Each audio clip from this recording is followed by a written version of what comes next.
بسم اللہ الرحمن الرحیم۔ السلام علیکم۔ شادی تو بڑی دھوم دھام سے ہوئی تھی، لیکن نصیبوں نے برباد کر دیا تھا۔ مہک کی شادی اپنے کزن طاہر سے ہوئی تھی۔ شادی کے بعد کچھ مہینوں تو سکون سے گزرے تھے۔ ساس نند سب پوچھنے لگے 8 ماہ ہو گئے ہیں، کوئی اللہ کی رحمت؟ مہک کوئی جواب نہ دیتی۔ وقت گزرنے لگا۔ 5 سال گزر گئے، لیکن مہک ماں نہ بن سکی۔ پھپھو، ساس، نند، یہاں تک کہ طاہر بھی طعنے دینے لگا تھا۔ پھپھو تو بار بار کہتی یہ منحوس ہے، بس اسے جان چھڑوا لینی ہے۔ بانجھ پن کا طعنہ، وہ الفاظ کتنا درد دیتے ہیں، یہ صرف ایک عورت ہی سمجھ سکتی ہے۔ مہک ہر شام طنز سہتے ہوئے سوتی۔ ہر صبح سخت لہجے اس کے منتظر ہوتے۔ بہت دعا مانگی، اے میرے اللہ، مجھے معاف فرما، مجھ پر رحم فرما، میں اب تھک گئی ہوں باتیں سن سن کر، مجھے اپنی رحمت سے نواز دے۔ ساس کبھی کسی حکیم کے پاس تو کبھی کسی ڈاکٹر کے پاس لے جاتی مہک کو۔ مہک کا ہر ٹیسٹ کلیئر ہوتا۔ جب طاہر سے کہتے اپنا ٹیسٹ کروانے کو تو وہ انکار کر دیتا۔ 7 سال گزر گئے تھے، لیکن اولاد نہ ہوئی۔ پھر ایک دن مہک کھانا بنا رہی تھی، طاہر گھر آیا، ساتھ ایک لڑکی تھی۔ ماں نے پوچھا طاہر بیٹا یہ کون ہے؟ طاہر مسکرا کر بولا اماں یہ تیری بہو ہے، ہم نے کورٹ میرج کی ہے۔ ماں پہلے کچھ پریشان سی ہوئی، پھر مہک کی طرف دیکھ کر بولی اس منحوس کا کیا کرنا ہے؟ طاہر مہک کی طرف دیکھ کر 3 بار طلاق کا کہا، پھر دوسری بیوی کا ہاتھ تھام کر کمرے میں چلا گیا۔ ساس نند سب بہت خوش تھے۔ مہک کی تو دنیا اجڑ گئی تھی، لیکن اب کیا کر سکتی تھی وہ زندگی بھر رونے کے سوا؟ وہ انجام جانتی تھی، جب عورت کو طلاق ہو جائے تو یہ معاشرہ اس کے ساتھ کیا کرتا ہے۔ طلاق والی لڑکی کو صرف گوشت کا ٹکڑا سمجھا جاتا ہے۔ 10 سال پہلے وہ کب جانتی تھی یوں آنے والا وقت اس پر قہر برسائے گا؟ وہ کب جانتی تھی اس کے دامن پہ طلاق کا دھبا لگ جائے گا؟ ساس گالی دے کر بولی منحوس نکل جا اب ہمارے گھر سے۔ بنا کچھ کہے لبوں کو سی لیا۔ کیا شکوہ کرتی، اب کیا شکایت کرتی، جب زخم ہی اپنوں نے دیے تھے۔ کمرے میں گئی، اپنا موبائل لیا۔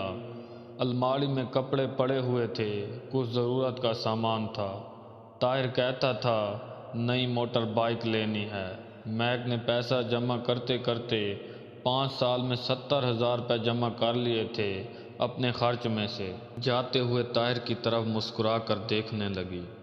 پاگل ہوں تو کسی کو دکھ نہیں، میں بد دعا نہیں دوں گی، بس میرے نصیبوں کا سفر ہی ایسا ہے۔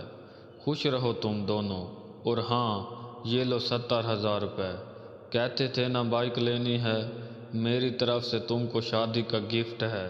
طاہر مہک کی آنکھوں میں دیکھنے لگا، غم کا ایک بھی آنسو نہ تھا۔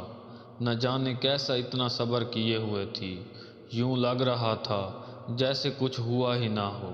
مہک نے پھپھو کے سامنے سر جھکایا، پھپھو جان چلو مانا میں منحوس ہی سہی، لیکن آپ میری پھپھو بھی تو ہیں نا، مجھے پیار تو دے دیں الوداع کرتے ہوئے۔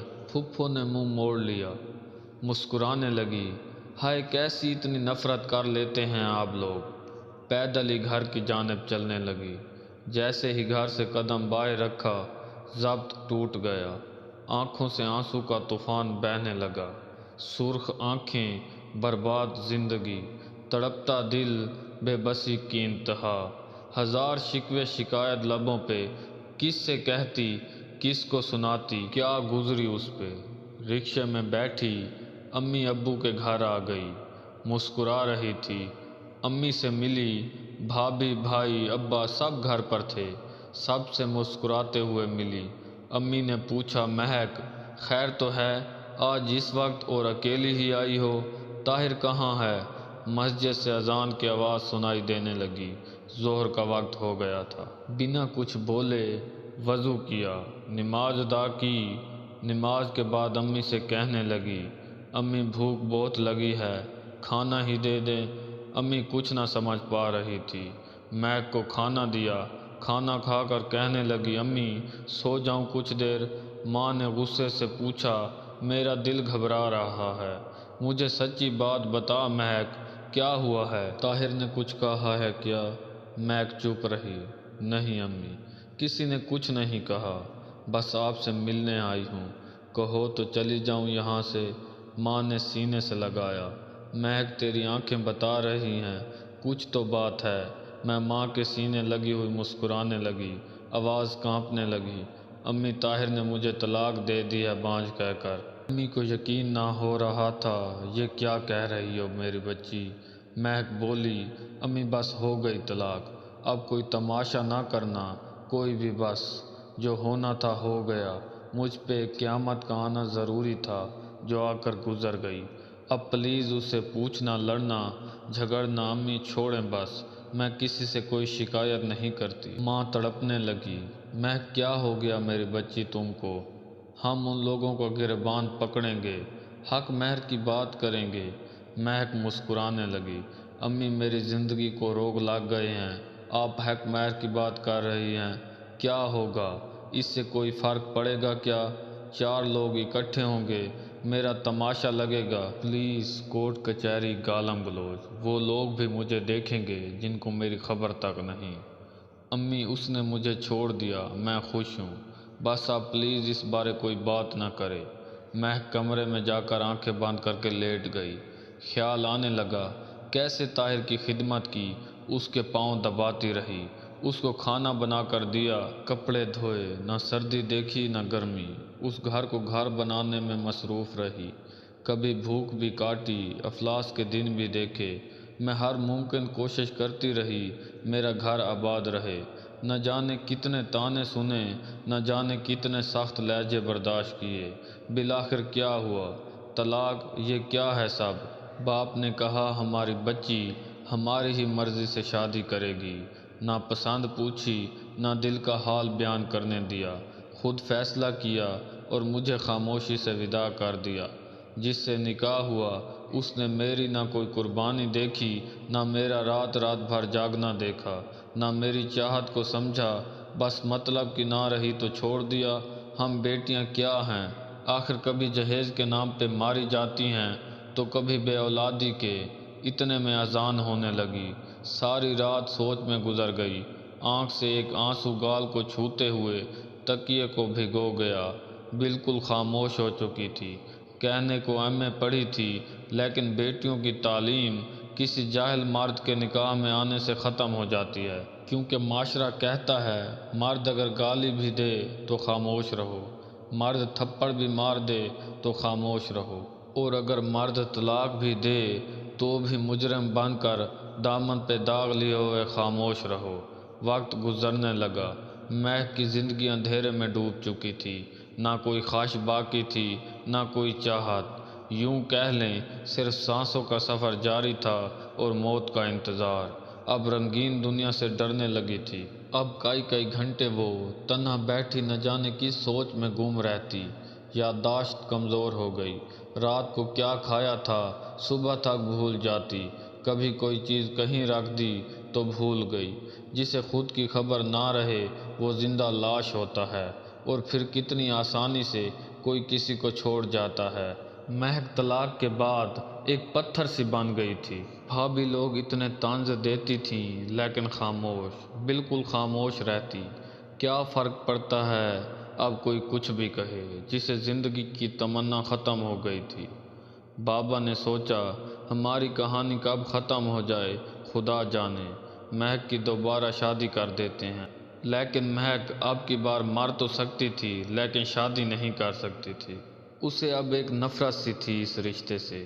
اسے لگتا تھا سب مرد گھٹیا اور فریبی مطلبی ہیں، بس اپنے مطلب تک ساتھ رہتے ہیں، مطلب ختم راستے جدا کر لیتے ہیں، پھر نہ وفائیں کام آتی ہیں نہ خدا کے واسطے، بس چھوڑ دیا جاتا ہے، راکھ بنا کر اڑا دیا جاتا ہے ہر رشتہ۔ ایک رشتہ آیا، لڑکا بیرون ملک جاب کرتا تھا، عمر کافی تھی، امیر تھا، پہلے بھی 2 شادیاں کر چکا تھا۔ مہک نے انکار کر دیا۔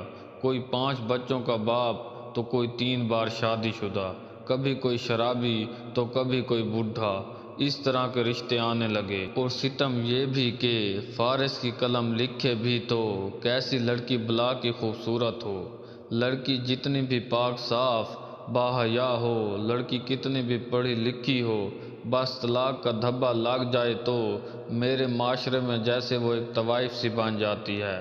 لوگ ایک نفرت کی نگاہ سے دیکھتے ہیں اسے، جیسے اس نے کوئی گناہ کر دیا ہو۔ شرابی کے رشتہ آئے گا، کہیں گے شرابی کو ہی دے دو، طلاق ہوئی ہے، کون لے گا اسے؟ واہ کیا معاشرہ ہے! مطلب طلاق ہونے پر لڑکی طوائف بن جاتی ہے۔ اللہ تباہ و برباد کرے ایسے معاشرے کو جس میں عورت پہ طلاق کا دھبا لگا کر چوروں، ڈکیٹوں، شرابی، زانی مردوں کی ملکیت سمجھی جاتی ہے۔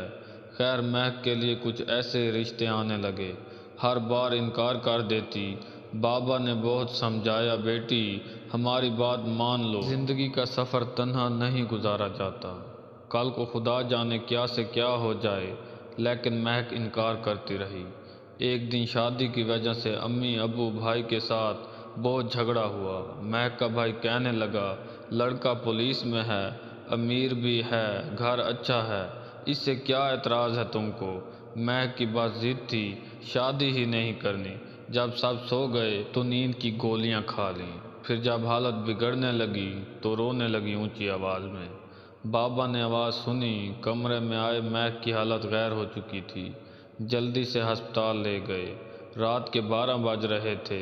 ڈاکٹرز نے معدہ واش کیا، علاج شروع کیا۔ ماں مہک کے سر پر ہاتھ پھیر کر بولی، میری بچی کیوں خود کو اذیت دے رہی ہو؟ وہاں ایک لڑکا وقاص جو نرس تھا وہاں پہ ڈرپ انجیکشن وغیرہ لگا رہا تھا۔ مہک کو ڈاکٹر نے وقاص سے کہا اس مریض کو جو میں نے میڈیسن لکھ کر دی ہے تم نے خود ٹائم پہ کھلانی ہے۔ وقاص نے ہاں میں سر ہلایا، ٹھیک ہے سر۔ ڈاکٹر بولا اچھا میری ڈیوٹی کا ٹائم ختم ہو چکا ہے۔ یہ نرس وقاص یہی ہے، اس کو میں نے سب کچھ بتا دیا ہے، آپ پریشان نہ ہوں، خطرے والی کوئی بات نہیں۔ 2 بج رہے تھے۔ بابا ہسپتال کے گارڈن میں بیٹھ گئے جا کر، ماں بھی پاس صوفے پر لیٹی تو آنکھ لگ گئی۔ مہک نے آواز دی مجھے پانی دو۔ وقاص جلدی سے آیا، کیا چاہیے آپ کو؟ مہک نے پانی کا کہا۔ وقاص پانی لے کر آیا، خود سہارا دے کر اٹھایا مہک کو، پانی پلایا، پھر پاس بیٹھ گیا۔ مہک کی طرف دیکھ کر بولا میں نے آپ کے بابا کو روتے دیکھا ہے، وہ آپ کے لیے بہت پریشان ہیں، آپ بابا کی بات کیوں نہیں مان لیتی؟ سوری میرا کوئی حق تو نہیں ہے آپ سے کچھ کہنے کا، بس دل میں بات آئی کہہ دی۔ میں خاموش رہی۔ وقاص بحث سی بیٹھا تھا کہ مہک وامٹنگ کرنے لگی۔ وقاص نے اپنا ہاتھ آگے کر لیا، اتنے میں ماں بھی جاگ گئیں۔ وقاص نے خود مہک کا چہرہ صاف کیا، بیڈ شیٹ چینج کی، پھر ایک انجیکشن لگایا، رات بھر مہک کے پاس گھومتا رہا۔ دوسرے دن جب ڈاکٹر آیا تو چیک اپ کیا، ڈاکٹر نے بتایا اب پریشانی والی کوئی بات نہیں ہے، اب گھر جا سکتے ہیں۔ وقاص نے دل میں ایک خواب سجایا، کتنی اچھی کتنی پیاری ہے مہک، اس کے بابا کہہ رہے ہیں ایک 5 بچوں کے باپ سے شادی کر لو، صرف اس لیے کہ مہک کو طلاق ہوئی ہے۔ ایک بار میرے نبی پاک صلی اللہ علیہ وسلم نے بھی طلاق والی خاتون سے نکاح کیا تھا نا، میں بھی مہک سے نکاح کروں گا، نہ جانے کتنے درد دل میں لیے جی رہی ہے، ہر درد مٹا دوں گا۔ وقاص گھر گیا، امی سے بات کی، امی جان ایک لڑکی ہے، بہت اچھی ہے، پیاری تو اتنی نہیں ہے لیکن مجھے یقین ہے ہمارے گھر کو جنت بنا دے گی۔ ماں نے پوچھا کون ہے وہ؟ وقاص نے بتایا امی جان اسے ایک بار پہلے طلاق ہو چکی ہے۔ ماں غصے میں بولی شاباش، اب ہم کو شریکوں میں بدنام کرے گا، طلاق والی لے آئے ہو۔ وقاص مسکرا کر بولا امی جان بدنامی ہو یا عزت، شادی تو اسی سے ہی کروں گا۔ جب وقاص کے بھائیوں اور بہنوں کو پتہ چلا تو لعنتیں دینے لگے، بس طلاق والی ہی رہ گئی ہے اب کیا؟ بہن اپنی نند کے لیے کہنے لگی اور بھائی اپنی سالی کے رشتے کی بات کرنے لگا۔ وقاص بس ضد تھا، مہک سے ہی نکاح کرنا ہے۔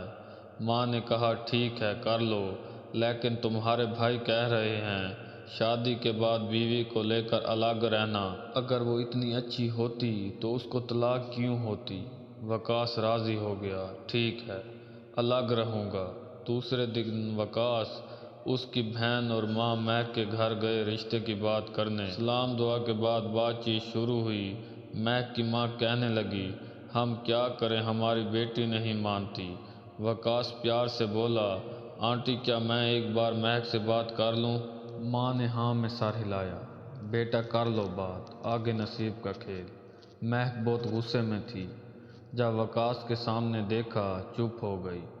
کیسی ہیں آپ؟ مہک آہستہ سے بولی، ٹھیک ہوں۔ آپ کہاں ہیں؟ ٹھیک۔ وقاص پیار سے بولا، مہک آپ کی امی اور ابو سے آپ کو مانگنے آئے ہیں۔ مہک سخت لہجے میں بولی، وقاص آپ کا یہ پاگل پن ہے، میں جانتی ہوں مجھے رسوائی کے سوا کچھ نہیں ملے گا۔ وقاص مسکرانے لگا، ہر مرد ایک سا نہیں ہوتا، بس اللہ کی خاطر مجھے ایک موقع دے دیں۔ بہت واسطے دیے مہک کو۔ مہک آخر ہار گئی۔ ٹھیک ہے، سب بہت خوش تھے۔ مہک وقاص کی ہم سفر بن گئی۔ سب نے بہت برا بھلا کہا، وقاص طلاق والی لے آیا ہے۔ وقاص کو ایک پرانا کمرہ الگ سے دے دیا۔ بھائی وقاص سے بات تک نہ کرتے تھے، مہک کو بہت بری لڑکی سمجھتے تھے۔ وقاص مہک سے کہنے لگا، میری جان میں امیر زادہ تو نہیں ہوں، لیکن وعدہ کرتا ہوں شہزادی بنا کر رکھوں گا آپ کو۔ مہک محسوس کر رہی تھی وقاص ایک اچھا انسان ہے۔ وقاص ناشتے کے وقت مہک کے ساتھ مل کر ناشتہ تیار کرواتا، پھر مل کر دونوں ناشتہ کرتے۔ وقاص کی تنخواہ 15,000 تھی، جس سے گزارا بہت مشکل تھا۔ کچا سا مکان تھا، بھائی سب الگ تھے، انہوں نے اپنے گھر نئے بنا لیے۔ مہک ایک دن کہنے لگی، وقاص یہ آئی فون کتنا مہنگا ہوتا ہے نا؟ وقاص مسکرانے لگا، میری جان آپ کی صرف ایک مسکراہٹ کی قیمت ہے آئی فون۔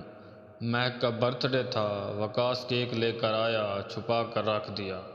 جب 12 بجے مہک سو رہی تھی، مہک کے ماتھے پر بوسہ کیا۔ مہک نے آنکھ کھولی، مسکراتے ہوئے پھول برسانے لگا، ہیپی برتھ ڈے میری جان۔ مہک شاکڈ تھی، وقاص آپ کو یاد تھی میری برتھ ڈے؟ کیک لے کر آیا، دونوں نے کیک کاٹا، پھر ایک گفٹ سامنے رکھا۔ مہک مسکراتے ہوئے گفٹ کھولنے لگی۔ وقاص کیا ضرورت تھی میری جان یہ سب کرنے کی؟ پہلے ہی آپ اتنی مشکل سے گھر چلا رہے ہیں۔ وقاص کندھے پہ سر رکھے ہنس رہا تھا۔ جب گفٹ کھولا اس میں آئی فون تھا۔ مہک رونے لگی، پاگل ہو بالکل وقاص، بیوی کو کون اتنا مہنگا گفٹ دیتا ہے؟ بالکل پاگل ہو۔ وقاص نے آنسو صاف کیے، میری جان سب کچھ آپ کے لیے ہی تو ہے۔ مہک جینے لگی تھی۔ وقاص چاہے غریب تھا لیکن ایک شہزادہ تھا۔ سب مذاق اڑانے لگے، بڑا آیا شادی کی تھی طلاق والی سے، اب گھر نہیں بنا سکا۔ وقاص خاموش رہا۔ ایک دن مہک کی دوست نے بتایا، ٹیچرز کی جاب آئی ہے، اپلائی کر لو۔ مہک نے وقاص سے بات کی۔ وقاص ہاتھ تھام کر بولا، میری جان آپ کا جو دل کرتا ہے وہی کریں، مجھے کوئی اعتراض نہیں ہے۔ مہک نے اپلائی کیا، تعلیم اچھی تھی، اللہ کا کرم ہوا، 17 گریڈ کی ٹیچر کی جاب مل گئی۔ بہت خوش تھے دونوں۔ بھائی کے گھر مٹھائی بھیجی۔ بھائی منہ بنا کر بولا، بے غیرت بیوی کی کمائی کھائے گا، کہاں خوش ہوتے ہیں ہم کو رلانے والے۔ 2 سال بعد مہک اسکول کی پرنسپل بن گئی، اچھی خاصی تنخواہ، پھر بہت سے بچے ٹیوشن بھی پڑھتے دیکھے۔ دیکھتے ہی دیکھتے حالات بدلنے لگی، ڈبل منزل گھر بنا لیا۔ وقاص نے اپنا میڈیکل اسٹور بنا لیا، زندگی خوشیوں میں بدل گئی۔ اللہ پاک نے رحمت کی، بیٹا عطا کیا۔ وقاص بہت خوش تھا۔ ایک دن وقاص کے میڈیکل اسٹور پہ ایک شخص آیا، سر سے خون بہہ رہا تھا، کپڑے پھٹے ہوئے تھے، ساتھ ایک لڑکا تھا۔ لڑکے کے سر پہ مرہم پٹی کی، پوچھا کیا ہوا ہے؟ وہ شخص گالی دے کر بولا، ڈاکٹر میری بیوی بڑی ظالم ہے، میرا گھر زمین جائیداد اپنے نام کروا لی ہے، اب مجھے روز کتے کی طرح مارتی ہے۔ وہ کوئی اور نہیں، مہک کا پہلا شوہر طاہر تھا۔ بھائی سامنے کھڑا تھا۔ وقاص پاس گیا، کہنے لگا، بھائی جان یہ دیکھیں، وہی مہک ہے نا جس کی وجہ سے آپ نے مجھے گالیاں دے کر گھر سے نکال کر کچے سے مکان میں بھیج دیا۔ آپ کہتے تھے یہ طلاق والی عورت ہے۔ بھائی جان میں آپ پر طنز نہیں کر رہا تھا، اللہ معاف کرے، میں حقیقت بتا رہا ہوں۔ طلاق والی لڑکی کیوں اتنی بری ہے؟ میرے معاشرے میں کیوں طلاق والی لڑکی کو نفرت بھری نگاہوں سے دیکھا جاتا ہے، اسے غلط سمجھا جاتا ہے؟ اسے غلط بولا جاتا ہے اور طلاق دینے والا مرد غلط ہو کر بھی پارسا رہتا ہے۔ بھائی میں تو اللہ کا شکر ادا کرتا ہوں طلاق والی لڑکی کو اپنا ہم سفر بنایا، ورنہ میں بھی آپ کی طرح سوچتا تو شاید میری مہک یا تو زندگی بھر طلاق کا بوجھ لیے تڑپتی رہتی، یا پھر کسی شرابی یا 5 بچوں کے باپ کسی بوڑھے کی نوکرانی بن کر عمر گزار دیتی۔ آج الحمدللہ ہم دونوں بہت خوش ہیں۔ بھائی جان سوچ کر بولیں، صرف عورت کو گالی دینا بند کریں۔ جانتے ہو بھائی طلاق کب ہوتی ہے؟ جب ایک سمجھدار اور اچھی لڑکی کسی جاہل اور برے مرد کے ساتھ باندھ دیا جائے، یا سمجھدار اچھا مرد جاہل اور بری عورت کے ساتھ باندھ دیا جائے۔ اور ہاں ضروری نہیں طلاق والی لڑکی کوئی مجرم ہو، اگر ایسا ہوتا تو میرے پیارے نبی پاک صلی اللہ علیہ وآلہ وسلم کبھی طلاق والی عورت سے نکاح نہ کرتے۔ خدا را جہالت کی دنیا سے نکل کر عورت کو عزت دینا سیکھیں۔